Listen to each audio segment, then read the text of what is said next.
아시는 분은 다 아시지만 저는 개인적으로 닭고기를 먹지 않습니다.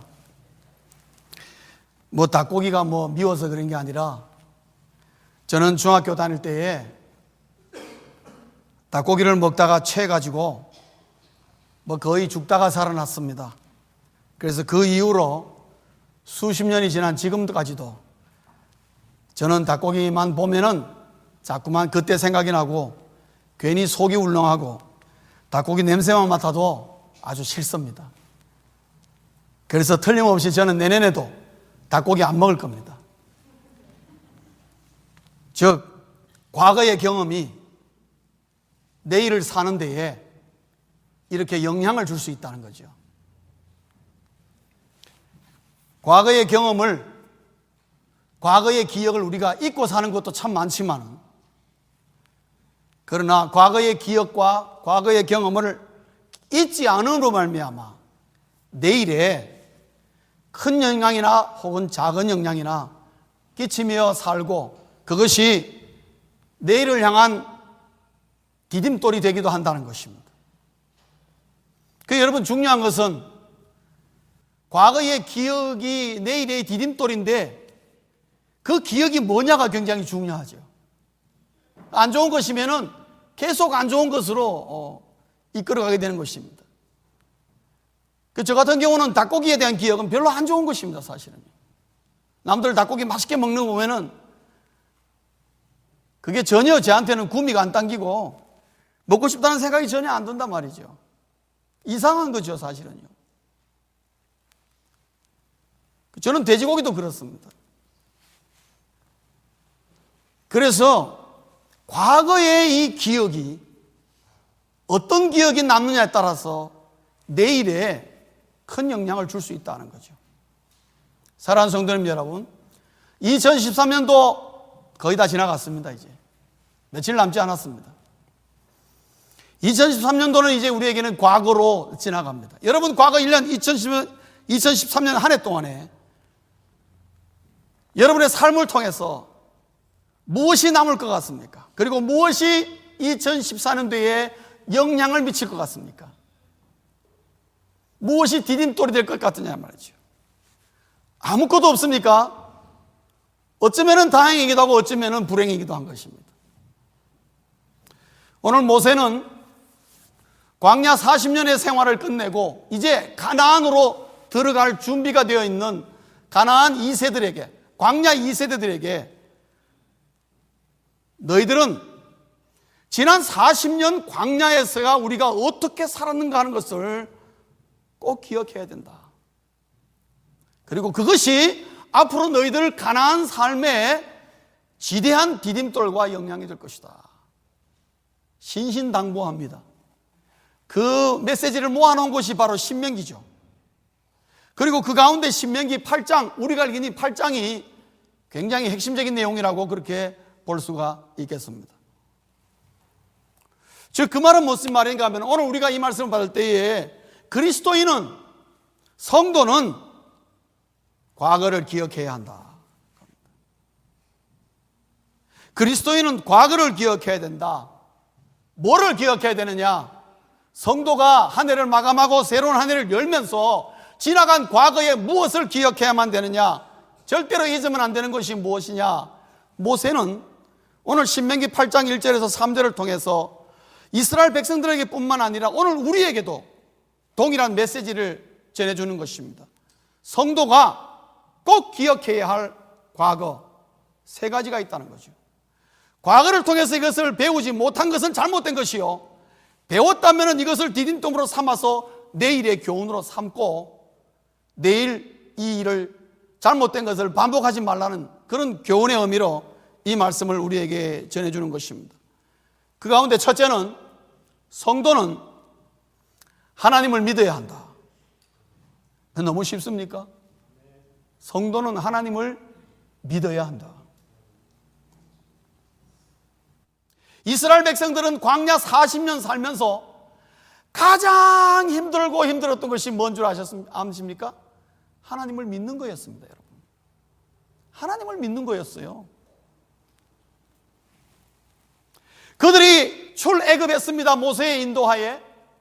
광야에 딱 나오니까 그들이 받았던 인상은 뭐냐? 와, 이 광야 이거 사람 살 것 못 된다. 사람 살 것 못 된다. 어떻게 우리가 먹고 살라는 거냐? 이게 나와가지고 아무것도 없는데, 물도 없지요. 땅이 무슨 농사 지을 땅도 아니지요. 햇빛은 깽쨍 내리쬐지요. 날은 너무너무 덥지요. 사람들과 가축들은 잔뜩 끌고 나왔는데 아무것도 없는 거예요. 그래서 그들에게 찾아온 것은 불안과 두려움입니다. 아이, 큰일 났다 이거. 나오긴 나왔는데, 좋다고 나왔지만은 나와보니까 이거 어떻게 된 거야? 아무것도 없는 거야. 그래서 추측과 지레짐작 가지고 모세를 원망하고 하나님을 원망하고 그들이 되풀이하면서 하던 말이 뭐냐? 차라리 돌아가는 것이 낫다. 차라리 돌아가자. 우리가 애굽에서 그래도 노예로 살긴 살았지만은 이렇지는 않았지 않느냐 우리가. 사랑하는 성도님 여러분, 예수 믿지 않는 삶으로 돌아가고 싶으십니까? 야, 예수 믿어 보니까 예수 믿지 않고 내 마음대로 살던 때가 그때가 훨씬 나은 것 같다. 예수 믿고 나니까 뭐가 이렇게 불편해? 하지 말라는 것도 왜 이렇게 많고. 이스라엘 백성들은 광야에 딱 떨어지면서 제일 먼저 하나님을 믿을 만한 이유가 하나도 없었습니다. 빨리 애굽으로 돌아가야 돼요. 그나마 모세가 시내산으로 부름받아서 시내산을 올라갔습니다. 모세가 어디 간 줄 백성들이 다 압니다. 시내산 올라간 줄. 그런데 열흘이 지나도 안 내려오고 21일이 지나도 안 내려오고, 안 내려오니까 어떻게 해요? 아, 모세가 어때 죽거나 어디 난리 났는갑다. 이제 우리는 모세도 없네. 모세 없는 우리는 뭐야 이거. 그래서 자기들 마음대로 생각하고 자기들의 모든 아이디어를 다 동원해서 만든 것이 출애굽기 32장의 금송아지였습니다. 이거 하나로도 우리가 붙들고 살아야 되겠다. 그래서 금송아지 사건을 통하여서 광야에서 자기들 마음대로 살고 자기들이 믿던 우상인 금송아지로 말미암아 수많은 사람들이 거기서 매장당하는 걸 보죠. 비극적인 사건이 벌어졌습니다. 그러면서 그들 마음속에 하나님이 심어준 것은 뭐냐? 이 광야에서 너희들이 살 수 있는 것은 나를 믿는 것밖에 없어. 하나님이 그거 가르쳐줬어요. 지금부터 광야에서는 무조건 나를 믿어야 돼. 나 믿지 않으면 그 외에 너희들을 살릴 수 있는 방안은 아무것도 없다. 이게 이스라엘 백성들을 광야로 이끈 가장 중요한 목적이요 우선적인 목적인 것입니다. 사랑하는 성도님 여러분, 이 광야와 같은 세상에서 여러분들을 교회 안으로 끌어들이시고 예수 믿는 사람 만드시고 그리스도인을 만드는 이유, 첫째는 뭔 줄 아십니까? 하나님을 믿어야 산다는 겁니다. 하나님을 믿으라. 어떠한 경우에도 하나님을 믿겠느냐? 그게 네 라고 대답하는 데까지 40년 걸렸습니다. 여러분, 그 말 한마디 하는데 이스라엘 백성들을 제일 힘든 게 하나님 믿는 것이었어요. 그래서 모세가 신명기에서 광야 2세들에게 제일 먼저 강조하는 것은 뭐냐 하면은 하나님 외에는 없다. 너희들 기억해라. 하나님 믿어야 산다. 하나님 믿어야 산다. 가나안 들어가도 마찬가지다. 너희들이 하나님 믿지 않으면 똑같다. 광야 40년 아무 도움이 안 된다. 사랑하는 성도님 여러분, 여러분의 신앙생활과 2013년 한 해를 통해서 여러분이 하나님을 믿는 믿음 하나만큼은 확고하게 도장 탁 찍고 2014년을 넘어가셔야 됩니다. 아멘이십니까? 성도는 과거를 통해서 뭐를 잊지 말아야 되냐? 나는 하나님을 믿어야만 사는 존재다. 그겁니다, 여러분. 잊지 마십시오. 그래서 그 믿음을 통해서 하나님이 믿을 뿐이요 하나님 외에는 믿을 뿐이 없다는 걸 통해서 하나님은 훈련을 많이 시켰습니다. 그 중에 제일 먼저 그들이 당면한 건 뭐냐? 광야에서는요 무조건 하나님의 말씀을 따라 움직여야 됐어요. 하나님의 인도의 훈련을 받아야 됐어요. 인도의 훈련 많이 받았습니다. 그래서 이스라엘 백성들에게 하나님께서 하나님이 지금부터 너희들을 인도하는 대로 따라와야 된다는 그 증거로 낮에는 구름 기둥으로 밤에는 불 기둥으로 인도하셨습니다. 그래서 하나님의 인도를 따라 움직이면은 언제나 구름 기둥과 불 기둥으로 그들을 보호해 주셨습니다. 여러분, 광야가 낮에는 섭씨가 40도가 넘습니다. 기본이 40도가 넘습니다. 해만 딱 뜨면 그때부터는 뭐 후끈한 것이. 예. 저도 광야 사해 지역 내려가니까요, 얼마나 더운지요. 이렇게 더운데 지나갔구나. 제가 신광야 근방까지 갔어요. 신광야는 더 하더라고요. 근데 이스라엘 백성은 거기서 신광야에서 살았거든요. 보통 더운 게 아니에요. 여기서 얼마나 더우냐 하니까 여름에는요 거의 50도에 육박한답니다. 섭씨.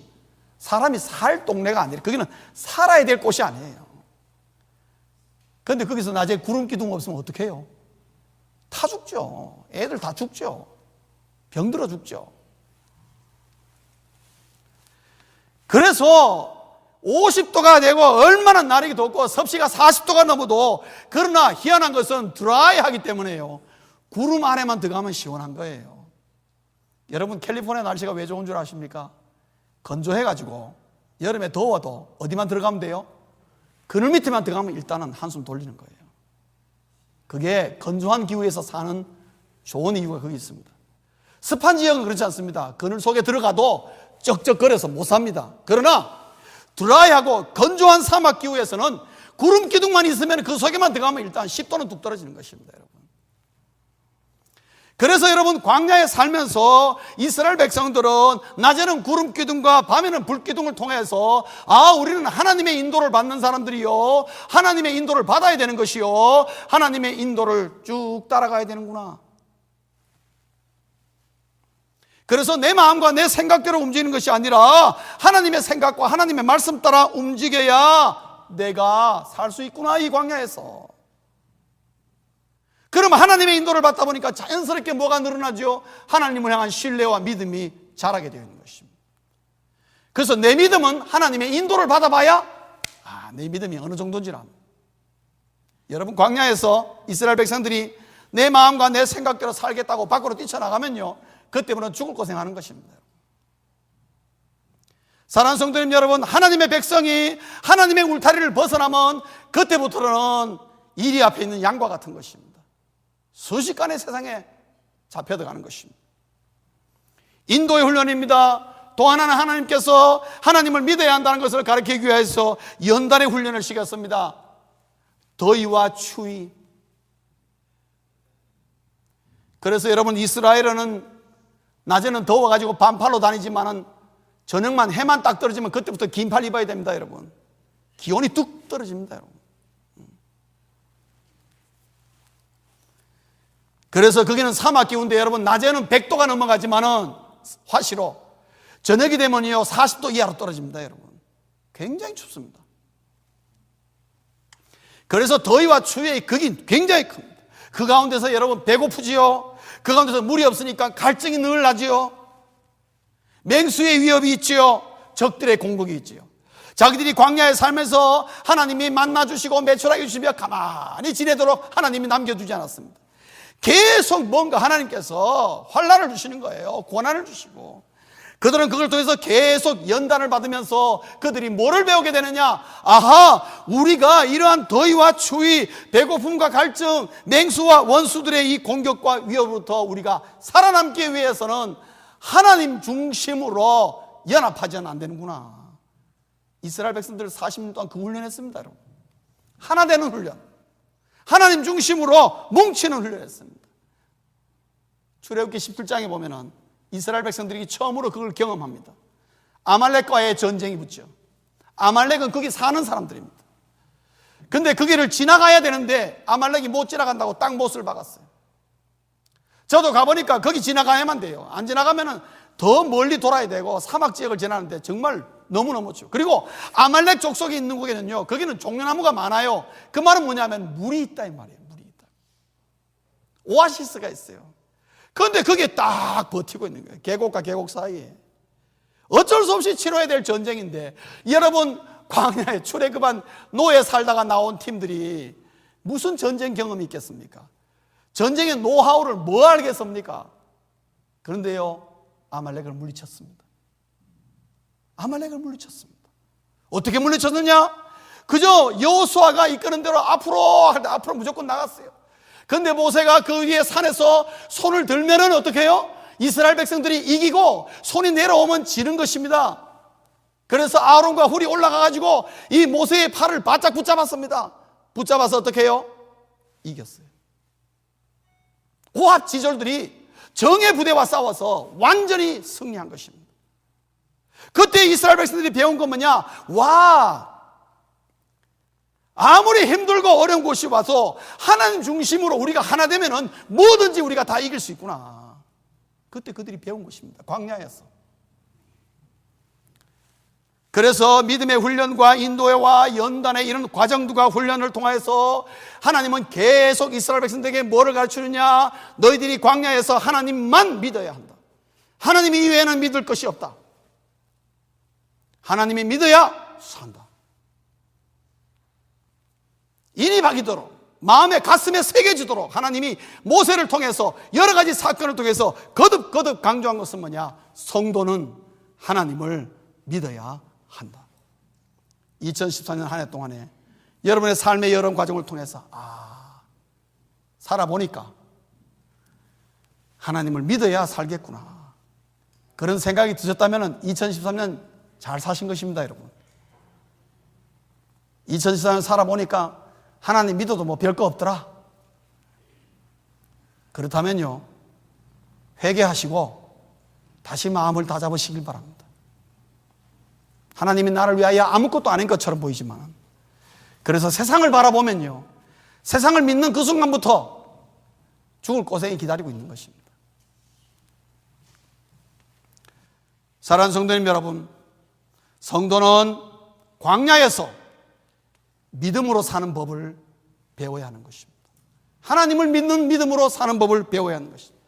믿음이 얼마나 중요한가 하는 것을 실감하며 사는 자에게 2014년도 하나님을 믿음으로 더욱 놀랍게 강건하게 살 수 있는 복이 우리에게 주어질 것입니다. 두 번째로, 성도가 기억해야 될 과거는 뭐냐? 성도는 기다릴 줄 알아야 한다는 거죠. 기다리는 법을 배워야 합니다. 인내함으로 기다릴 줄 알아야 하는 것입니다. 이스라엘 백성들이 광야에서 늘 하나님께 찾던 질문이 있습니다. 그건 뭐냐? 하나님, 도대체 우리 언제까지 광야에서 있어야 됩니까? 가나안 그러시는데 우리 언제 가나안 들어갑니까? 10년이 지나도 안 당하고 20년이 지나도 안 당하고 도대체 가나안 벌어져 눈앞에 있는데 왜 하나님 못 들어가게 합니까? 왜 이 힘들고 어려운 데서 계속 우리를 돌리시는 겁니까? 미스테리였습니다. 왜 하나님 열흘이면 갈 수 있는 기간을 40년간 머무르게 하시는 이유가 뭡니까? 우리가 아무래도 가데스 바네아에서 정탐을 좀 잘 못했다고 합시다. 그래도 하나님 이거 너무하지 않습니까? 그렇게 기다리다가 광야 1세대가 광야에서 다 죽어버렸습니다, 여러분. 그래도 그들은 가나안에 못 들어갔습니다. 그렇게 하는 이유가 뭡니까?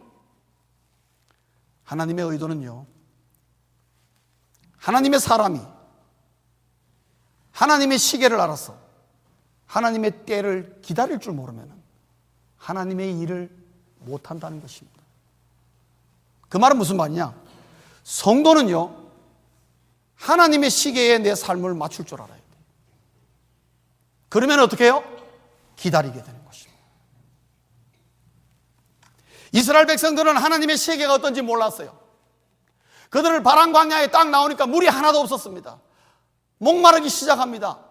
그들은 사흘을 지나지 못하여서 하나님 원망하고 난리가 났습니다. 사흘을 기다리지 못하여서.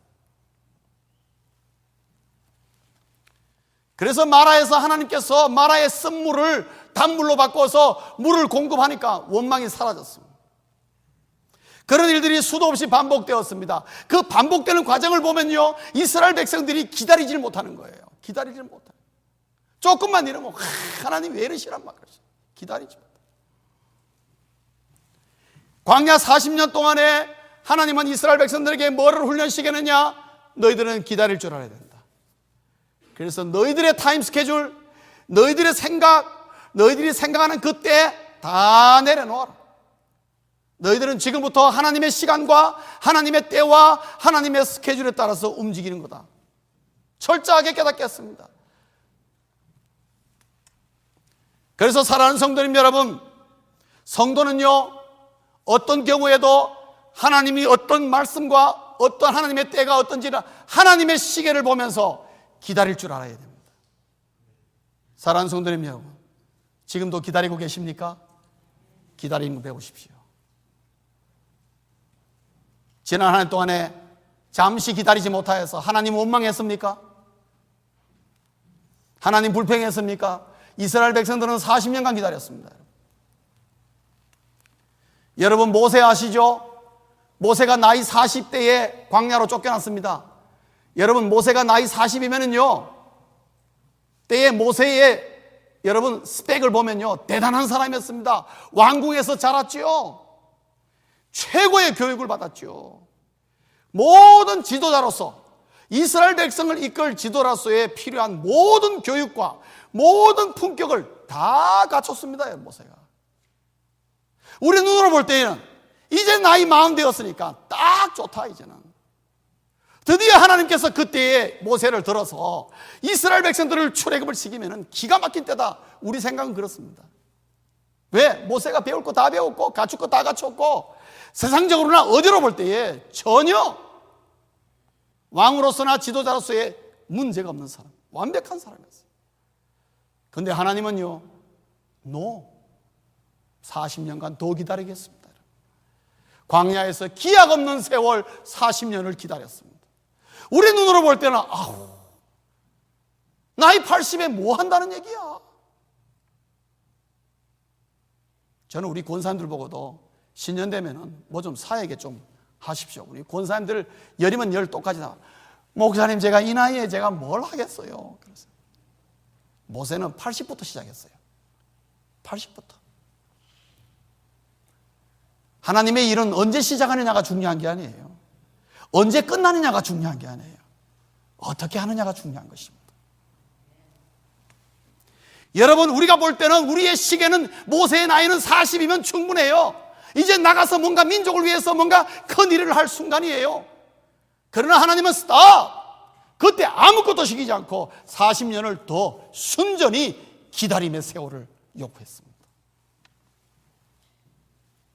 모세가 나는 이제 아무것도 할 수 없다. 왕궁에서 배운 거, 그 모든 지식과 학식, 경험 다 아무 소용이 없다. 광야에서 아무 소용없죠. 뭐 40년 동안 아무 쓸모짝이 없는. 나는 이제 아무것도 할 수 없구나 할 때, 그때에 하나님이 딱 불러냈습니다. 하나님의 때는 다른 거예요. 그래서 우리 사람들에게 하나님 앞에서 하나님의 일을 하고 하나님의 백성으로 살기 위해서는 기다림이라는 훈련이 필요한 것입니다. 사랑하는 성도님 여러분, 우리는 기다릴 줄 알아야 됩니다. 뭐를 봐봐요? 하나님의 시계를 볼 줄 알아야 돼요. 하나님의 시계에 맞춰서 하나님의 때를 기다릴 줄 아는 주의 백성 되시기를 주의 이름으로 축원합니다. 지난 한 해 동안에 무엇을 배우셨습니까? 하나님의 앞에서 지금 당장 급한 일이 떨어지고 뭔가 빨리 해야 돼도, 그래도 하나님 앞에 기도함으로 하나님 앞에서 기다린 그런 경험 있으십니까?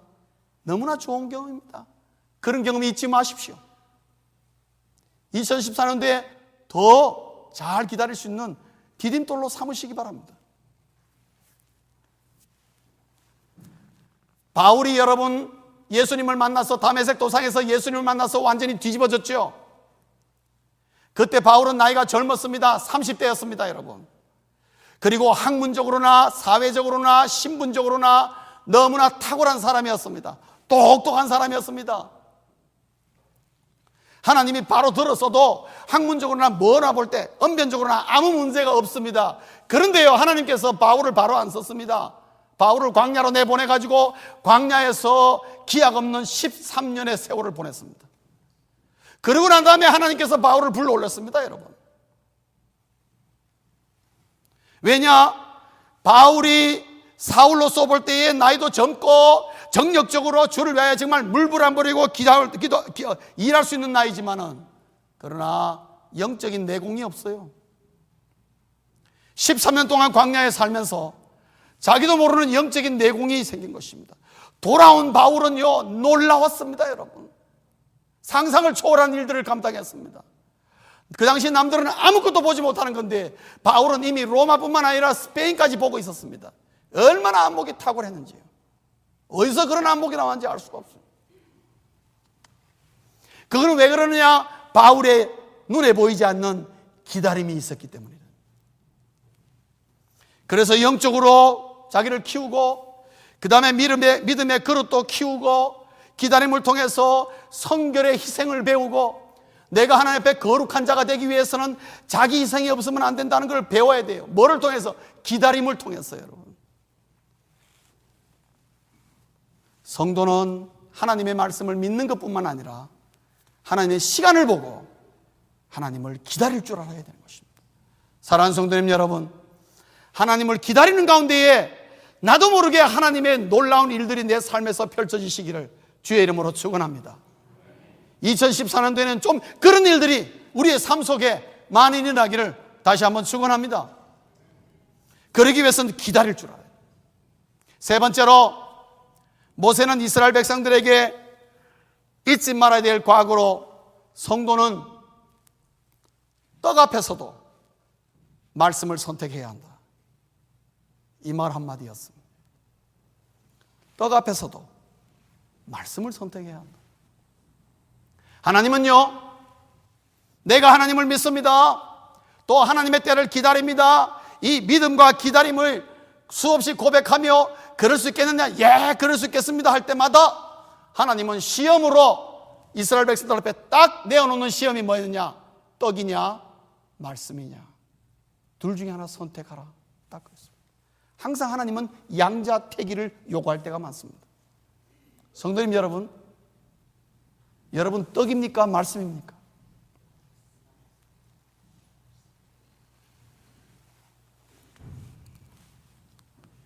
이스라엘 백성들이 광야에서 믿음 얼마나 말을 많이 기다림 많이 기다리고, 그럼에도 불구하고 가장 많이 실패한 것이 뭡니까? 떡이냐 말씀이냐 앞에서 다 꼬꾸라졌습니다, 여러분. 왜냐하면 떡은 현실이요, 눈앞에 보이는 것이요, 하나님의 말씀은 눈에 보이지 않는 이상과 같은 것이었어요. 눈앞에 보이는 떡이 급하니까 계속해서 떡을 잡는 것입니다. 그래서 여러분, 믿음 고백하면 무슨 소용이 있습니까? 기다림 곧 말로 하면 무슨 소용이 있습니까? 떡 앞에서 그것이 무너지면 아무짝에 쓸모없는 것입니다. 사랑하는 성도님 여러분, 내 신앙은 오늘도 똑같습니다. 떡 앞에서 다 드러나는 것입니다. 무슨 말인지 이해되십니까? 내 신앙은 하나님이 나에게 현실 문제를 딱 던져주면, 떡을 딱 던져주면서 떡이냐 말씀이냐 여기서 뭐를 선택하는가를 딱 보면은 그 사람 신앙 다 아는 거예요, 하나님. 그리고 우리는 여기에 잘 넘어갑니다.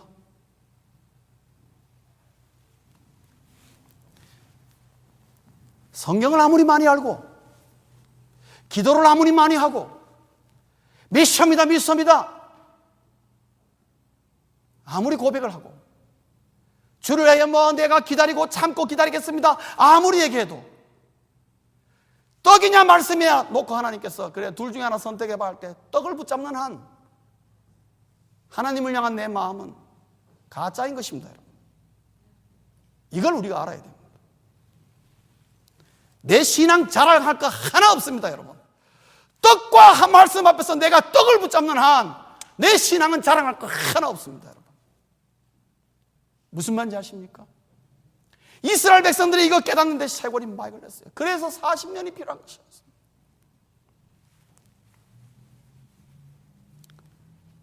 말씀을 정리하겠습니다. 모세가 신명기에 이스라엘 백성들에게 잊지 말아야 될 과거를 세 가지를 얘기했습니다. 첫째는 하나님을 믿어야 한다. 이 믿음 잊어버리지 마라. 두 번째로는요, 하나님을 기다릴 줄 알아야 한다. 인내함으로 기다릴 줄 알아야 한다. 여러분, 성도에게 인내가 굉장히 중요합니다. 기다릴 줄 알아야 돼. 참고 기다릴 줄 알아야 돼. 우리 한국 사람 굉장히 약점 중에 하나가 이겁니다. 우리 민족성이 좀 급해가지고 8282 아시죠? 예.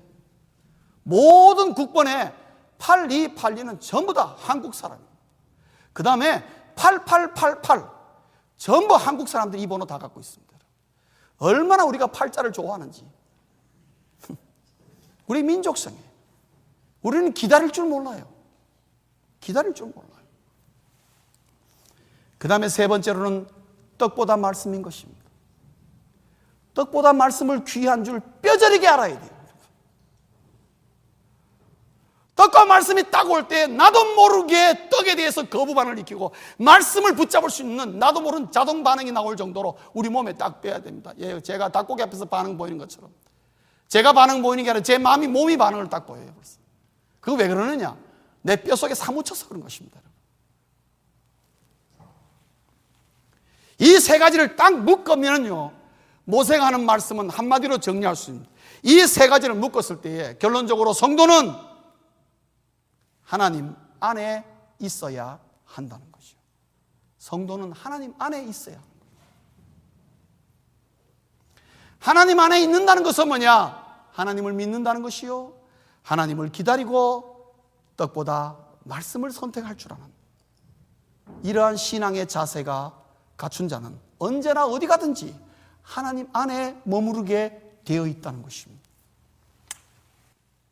광야 40년의 고난은 이스라엘 백성들에게 성도가 하나님 안에 머무는 법을 가르쳐주기 위한 기간이었습니다.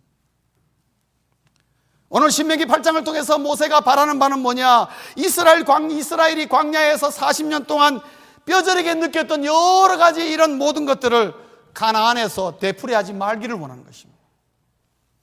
진정 하나님의 거룩한 백성으로 살고 하나님의 약속의 말씀이 이들에게 그대로 임하기를 원하는 마음으로 정말 유언과 같은 말씀을 모세가 이스라엘 백성들에게 해주는 것입니다. 오늘 우리의 바람은 무엇입니까, 여러분? 2013년을 보내고 2014년을 맞이하면서 2013년에 행여라도 신앙적으로 실패한 것이 있습니까? 말씀을 붙잡은 것이 아니라 말씀과 떡 앞에서 여러분 떡을 붙잡으셨습니까? 더 이상 반복하지 말기를 주의 이름으로 축원합니다. 죽나 사나 말씀을 붙잡아 보십시오. 그럴 때에 하나님 안에 있는 자에게 주어지는 하나님의 무한한 은혜와 복과 평강이라는 것은 헤아릴 수가 없는 것입니다.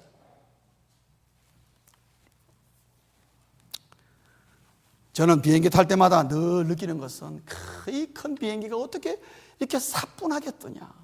특히 한국 갈 때 여러분 비행기가 뭐 747 이런 거 비행기 큰 비행기 뜨잖아요. 747 400 같은 경우는 400명까지 태운다 이 말이죠. 근데 이 뜰 때 보면요 사뿐하게 뜨거든요. 그 무거운 것이. 여러분 747 비행기 보잉 747 400이 그 비행기 자체 무게만 해도 200톤 나간답니다. 200톤. 20만 킬로그램이에요. 200톤 나갑니다. 거기다가 승객 태우지요, 화물까지 다 실으면요 220톤이 더 나간답니다. 그래서 747이 만석이 돼가지고 뜨면은요 그 무게가 얼마냐? 440톤, 420톤이 뜨는 것입니다. 420톤이 뜨는 것입니다. 가뿐하게. 뿐입니까? 3000m 상공에 올라가가지고 여러분 시속 900km로 달립니다. 그 무거운 것이 여러분 신기하지 않습니까? 여러분 몸무게 얼마입니까? 60kg요? 70kg? 그 여러분 뛰어가면 왜 안 뜹니까? 440톤도 뜨는데 우리는 막 100m 달리기 전력을 다해도 뜹니까 안 뜹니까? 뭐 몸무게 100kg도 안 되는데 우리는 안 뜹니다, 여러분. 왜 그런 줄 아십니까? 비행기는 우리가 우사인 볼트처럼 뛰어도 뜰 수 없는 두 가지가 있어요.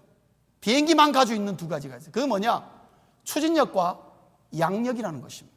비행기는 이 두 가지로 뜨는 것입니다. 앞으로 나아가는 것과 공기 저항을 타고 올라가는 그 양력이 있는 것입니다. 그 두 가지로 비행기가 뜨는 것입니다, 여러분. 그런데 우리는 그게 없어요. 뭐 양쪽에 뭐 천사 비슷하게 달아가 열심히 뛰어도 우리는 안 떠요. 그냥 잘못하면 꼬꾸라져요. 왜요? 우리는 비행기가 가진 그것이 없습니다. 그러나 우리는 날 수가 있습니다. 우리가 날려면 어떻게 하면 됩니까? 간단합니다, 여러분. 여러분 한번 해보십시오. 747 비행기 타면 됩니다. 그러면 저절로 뜹니다, 여러분. 보잉 747 비행기 안에만 앉아 있으면 뜨는 것입니다. 왜요? 나는 가지고 있지 않지만 비행기를 가지고 있기 때문에 비행기가 가진 추진력과 양력을 그걸 이용해서 뜨는 게 때문에 나는 그 안에만 있으면 저절로 내가 추진력과 양력 가진 거와 똑같다 이 말이에요. 뜹니다, 여러분. 사랑하는 성도님 여러분, 성도는 이 세상의 기후가 어떻고 날씨가 어떻고 형편이 어떻고 여건이 어떻고 요즘 같은 불경기에 뭐 어쩌고 저쩌고 많습니다. 우리가 뜨지 못할 이유가 많죠. 그러나 어떤 여건인지 간에 내가 하나님 안에만 있으면 다 뜨는 것입니다. 내 때문에 뜨는 것이 아니라 내가 하나님 안에 있기 때문에 내가 가지고 있지 않는 하나님만의 특별한 능력으로 말미암아 뜨는 것입니다, 여러분. 그러기 위하여 우리가 하나님에 있어야 된다는 것을 굉장히 중요하게 생각해야 돼요. 그래서 2010년 한 해 동안에 하나님을 믿어야만 되겠구나. 그리고 하나님의 때를 위해서 내가 기다릴 줄 알아야 돼. 좀 인내하며 기다려야 되겠구나. 그리고 눈앞의 떡보다는 하나님의 말씀을 선택해야지 하는 이러한 믿음의 선택과 이런 결단이 있으시다면요, 여러분은 2014년 한 해 동안에 하나님의 안에 머무르게 될 것입니다. 그리고 내가 하나님의 안에 머무르기 때문에 나는 별로 하는 것이 없는 것 같아도 하나님이 나를 띄워주신다는 거죠. 그래서 2013년에 이러한 하나님의 우리에게 주신 신앙적인 과거가 내일을 위한 중요한 디딤돌로 삼아야 될 이유인 게 있습니다. 이러한 약속의 말씀이 오늘 1절에 담겨 있습니다. 우리가 마지막으로 1절 한번 합독하고 마치겠습니다. 다 같이 읽겠습니다. 1절 시작. 내가 오늘 명하는 모든 명령을 너희가 지켜 행하라. 그리하면 너희가 살고 번성하고 여호와께서 너희의 조상들에게 맹세하신 땅에 들어가서 그것을 차지하리라. 아멘. 내가 오늘 명하는 모든 명령을 너희는 지켜 행하라. 이건 뭡니까? 하나님 안에 거하는 것입니다, 여러분. 그럴 때 어떻게 그리하면 너희가 살고 번성하고 그 다음에요 그것을 차지하리라. 이건 누가 띄워주는 거예요? 그 안에 있는 자에게 하나님이 띄워주는 거예요. 내가 달라서가 아니고 똑똑해서가 아니고, 그것은 가나안이 어떤 형편과 여건이 있느냐 그거 아무 상관없어. 아무 상관없어. 비행기는 뜨는 거예요. 사랑하는 성도님 여러분, 그러므로 2013년에 이러한 신앙적인 경험과 이런 기억을 우리 가슴에 안고 내가 하나님 안에 있어야 함을 다시 한번 깨닫고 2014년을 맞이할 때에 오늘 신명기 8장 1절의 말씀이 여러분에게 그대로 응답되어질 줄 믿습니다. 그렇게 되시길 주의 이름으로 축원합니다. 기도하시겠습니다.